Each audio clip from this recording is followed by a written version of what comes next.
ಎಲ್ರಿಗೂ ನಮಸ್ಕಾರ. Welcome back to my channel. ಇವತ್ತು ಚಿಟಕಿದ ಅವರೆಕಾಳ್ದು ಸಾಗು ಅಥವಾ ತೊಗೆ ಮಾಡ್ತಾಯಿದ್ದೀನಿ. ಅದಕ್ಕೆ ಬೇಕಾಗಿರೋ ಸಾಮಾನುಗಳು ದಪ್ಪ ಕಟ್ ಮಾಡಿರುವಂಥ ಟೊಮೊಟೊ 2, ದಪ್ಪ ಕಟ್ ಮಾಡಿರುವಂಥ ಈರುಳ್ಳಿ ಒಂದು 7-8 ಒಣಮೆಣಸಿನ್ಕಾಯಿ, ಕೊತ್ತಂಬರಿ ಸೊಪ್ಪು, ಕರಿಬೇವಿನ ಸೊಪ್ಪು, ಸಣ್ಣಕ್ಕೆ ಈರುಳ್ಳಿ ಮತ್ತು ಟೊಮೊಟೊನು ಒಗ್ಗರಣೆಗೋಸ್ಕರ ಕಟ್ ಮಾಡ್ಕೊಂಡಿದ್ದೀನಿ. ಆಮೇಲೆ ಚಕ್ಕೆ, ಲವಂಗ ರುಬ್ಬಕ್ಕೋಸ್ಕರ, ಜೀರಿಗೆ ರುಬ್ಬಕ್ಕೆ, ಈ ಜೀರಿಗೆ, ಸಾಸಿವೆ, ಇಂಗು ಒಗ್ಗರಣೆಗೆ, ಆಮೇಲೆ ಉಪ್ಪು, ತೆಂಗಿನಕಾಯಿ, ಇದಿಷ್ಟು. ಈಗ ಫಸ್ಟು ಇದನ್ನು ಹುರ್ಕೊಂಬಿಡೋಣ. ಈರುಳ್ಳಿ ಮತ್ತು ಟೊಮೊಟೊನು, ಒಣಮೆಣಸಿನ್ಕಾಯಿ, ಜೀರಿಗೆ ಅದನ್ನೆಲ್ಲನೂ ಹುರ್ಕೊಂಬಿಡೋಣ. ಫಸ್ಟ್ ಒಂದು ಬಾಣಲಿ ಇಡ್ತೀನಿ. ಬಾಣಲಿ ಇಟ್ಬಿಟ್ಟು ಈಗ ಅದರೊಳಗಡೆ ಎಣ್ಣೆ ಹಾಕ್ಬಿಟ್ಟು 1 ಸ್ಪೂನ್ ಎಣ್ಣೆ ಹಾಕಿ ಈ ಮೂರನ್ನು ಹುರ್ಕೊಳ್ತೀನಿ. ಚೆನ್ನಾಗಿ ಒಂಚೂರು ಕೆಂಪಗೆ ಹುರ್ಕೊಳ್ಳೋಣ. ಹುರ್ಕೊಂಡಾದಮೇಲೆ ಇದಕ್ಕೆ ಸಂಬಾರದಿಟ್ಟು ಹಾಕ್ಬಿಟ್ಟು, ತಣ್ಣಗಾದ್ಮೇಲೆ ಸಂಬಾರದಿಟ್ಟೆಲ್ಲ ಹಾಕ್ಬಿಟ್ಟು ಅದನ್ನು ನೈಸಾಗಿ ರುಬ್ಕೊಳ್ಳೋದು. ಈಗ ನೋಡಿ, ಇದನ್ನು ಹುರ್ಕೊಳ್ತಾ ಇದ್ದೀನಿ. ಇದ್ರ ಜೊತೆಗೆ ಈಗ ಒಂದು ಸ್ವಲ್ಪ ಕಾಯಿನೂ ಹಾಕ್ಕೊಂಡ್ಬಿಡ್ತೀನಿ. ಕಾಯಿನೂ 1-2 ನಿಮಿಷ ಹಂಗೆ ಬೆಚ್ಚಗೆ ಮಾಡಿಕೊಂಡು ಇದು ತಣ್ಣಗಾದ್ಮೇಲೆ ಮಿಕ್ಸರ್ ಬೌಲ್ಗೆ ಹಾಕ್ಕೊಳ್ತೀನಿ. ಈಗ ಮಿಕ್ಸರ್ ಬೌಲ್ಗೆ ಹಾಕ್ಕೊಂಡು ಇದಕ್ಕೆ 1-2 ಸ್ಪೂನು ಸಂಬಾರದಿಟ್ಟು ಹಾಕ್ಕೊಳ್ಳೋಣ. ಇದು ಮನೇಲೇ ಮಾಡಿರೋಂಥ ಸಂಬಾರದಿಟ್ಟು, ಸಾರಿಗೆಲ್ಲ ಉಪಯೋಗಿಸ್ತೀವಲ್ಲ ಅದು, ಹುಳಿಗೆ ಸಾರಿಗೆಲ್ಲ ಉಪಯೋಗಿಸೋವಂಥದ್ದು. 1-2 ಸ್ಪೂನ್ ಹಾಕ್ಕೊಳ್ತಾ ಇದ್ದೀನಿ. ಹಾಕ್ಕೊಂಡು ಇದನ್ನು ನೈಸಾಗಿ ರುಬ್ಕೊಳ್ಳೋಣ. ಈ ಇದಕ್ಕೆ ಅವರೇ ತೊಗೆ ಇದೆಯಲ್ಲ, ಇದು ಇಡ್ಲಿಗೆ ತುಂಬ ಚೆನ್ನಾಗಿರುತ್ತೆ, ಅಕ್ಕಿ ಇಡ್ಲಿಗೆ ತುಂಬ ಚೆನ್ನಾಗಿರುತ್ತೆ. ಎಲ್ಲದಕ್ಕಿಂತ ರಾಗಿ ಶಾವಿಗೆಗೆ ಸೂಪರ್ ಕಾಂಬಿನೇಷನ್ ಇದು. ರಾಗಿ ಒತ್ತು ಶಾವಿಗೆ ಬರುತ್ತಲ್ಲ ರಾಗಿದು, ಅದಕ್ಕೆ ಸೂಪರ್ ಕಾಂಬಿನೇಷನ್ ಇದು. ನೋಡಿ, ನೈಸಾಗಿದೆ, ರುಬ್ಕೊಂಡು ಬಂದಿದ್ದೀನಿ. ಈಗ ಒಗ್ಗರಣೆಗೆ ಕುಕ್ಕರ್ ಇಟ್ಕೊಳ್ಳೋಣ. ಎಣ್ಣೆ ಹಾಕಿದ್ದೀನಿ.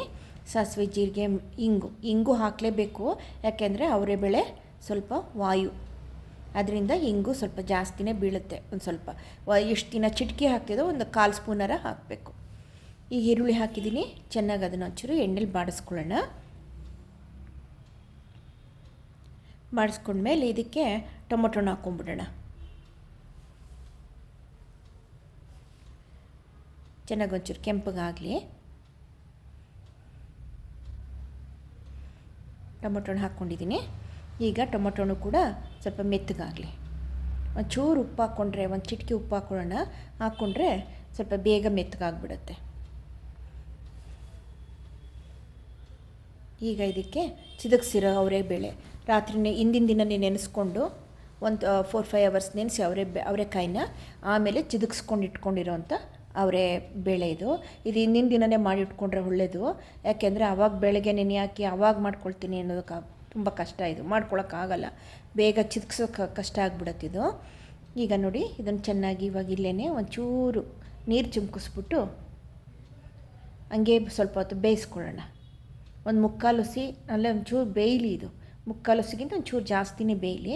ಬೆಂದಮೇಲೆ ಇದಕ್ಕೆ ಖಾರ ಹಾಕ್ಕೊಳ್ಳೋಣ. ರುಬ್ಬಿಟ್ಟಿದ್ದೀವಲ್ಲ ಖಾರ, ಅದನ್ನು ಹಾಕ್ಕೊಳ್ಳೋಣ. ಮುಚ್ಚಿದ್ದೀನಿ ಕುಕ್ಕರ್ದು ಅಂತಂದರೆ ವಿಷಲ್ ಹೊಡ್ಸಿದ್ದೀನಿ ಅಂತಲ್ಲ, ಸುಮ್ಮನೆ ಹಾಗೆ ಮುಚ್ಚಿದ್ದೀನಿ ಅಷ್ಟೇ. ವಿಷಲ್ ಹೊಡಿಸ್ಬಾರ್ದು. ವಿಷಲ್ ಹೊಡ್ಸಿದ್ರೆ ಬೇಳೆ ಎಲ್ಲ ಬೇಗ ಪಿತ ಅಂತ ಬೆಂದು ಹೋಗ್ಬಿಡುತ್ತೆ. ಆವಾಗ ಅದು ಟೇಸ್ಟ್ ಇರಲ್ಲ ಪಲ್ಯ. ಹೀಗೆ ಇರಬೇಕದು. ಹಾಗೆ ಮುಚ್ಚೋದು, 1-2 ನಿಮಿಷ ಬಿಡೋದು, ತೆಗೆದ್ಬಿಟ್ಟು ಮತ್ತೆ ತಿರುಗಿಬಿಟ್ಟು ಮುಚ್ಚೋದು ಅಷ್ಟೇ, ಬೇಯೋ ತನಕ. ವಿಷಲ್ ಮಾತ್ರ ಹೊಡಿಸ್ಬಾರ್ದು. ಕುಕ್ಕರ್ ಫುಲ್ ಇಡ್ಡು ಮುಚ್ಚಬಾರ್ದು, ವಿಷಲ್ ಹೊಡಿಸ್ಬಾರ್ದು. ನೋಡೋ, ಖಾರ ಹಾಕಿದ್ದೀನಿ. ಈಗ ಖಾರದೊಳಗೆ ಒಂದು 5 ನಿಮಿಷ ಬೇಯಲಿ ಇದು. ಅದಕ್ಕೆ ಉಪ್ಪು ಖಾರ ಎಲ್ಲ ಹಿಡ್ಕೊಳ್ಳಿ. ಈಗ ಇಷ್ಟು ಗಟ್ಟಿ ಇದ್ದರೆ ಇದು ಇಡ್ಲಿಗೆ ಬರುತ್ತೆ, ಒತ್ತು ಶಾವಿಗೆಗೆ ಬರುತ್ತೆ, ಎಲ್ಲ ಬರುತ್ತೆ. ಇದು ಇನ್ನೊಂಚೂರು ನೀರು ಹಾಕಿದ್ರೆ ಸಾಂಬಾರು ಆಗುತ್ತೆ. ಅವರೆಬೇಳೆ ಸಾರು ಅಂತ ಆಗುತ್ತೆ ಅಷ್ಟೇ. ಯಾವ ಥರ ಮಾಡ್ಕೊಳ್ತಿದ್ದೀರಾ ಅದಕ್ಕೆ ನೋಡ್ಕೊಂಡು, ಕನ್ಸಿಸ್ಟೆನ್ಸಿ ನೋಡಿಕೊಂಡು ನೀರು ಹಾಕ್ಕೋಬೇಕು. ಈಗ ನಾನು ಅದನ್ನು ತೊಗೆ ಥರ ಮಾಡ್ಕೊಳ್ತಾ ಇರೋದ್ರಿಂದ ಇಷ್ಟೇ ಇಟ್ಕೊಳ್ತಾ ಇದ್ದೀನಿ. ಉಪ್ಪು ಹಾಕ್ತೆ. ಆಲ್ಮೋಸ್ಟ್ ಆಯ್ತಾ ಬಂತಿದ್ದು, ಚೆನ್ನಾಗಿ ಬೆಂದಿದೆ.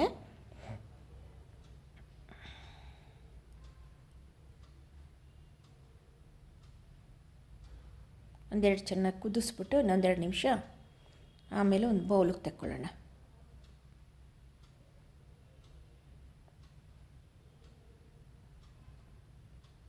ಚೆನ್ನಾಗಿ ಕುದೀತಾ ಇದೆ ನೋಡಿ. ಈಗ ಚೆನ್ನಾಗಿ ಬೆಂದು ಇದೆ ನೋಡಿ, ಚೆಕ್ ಮಾಡಿದ್ದೀನಿ, ಬೆಂದು ಇದೆ ಕೂಡ ಅದು.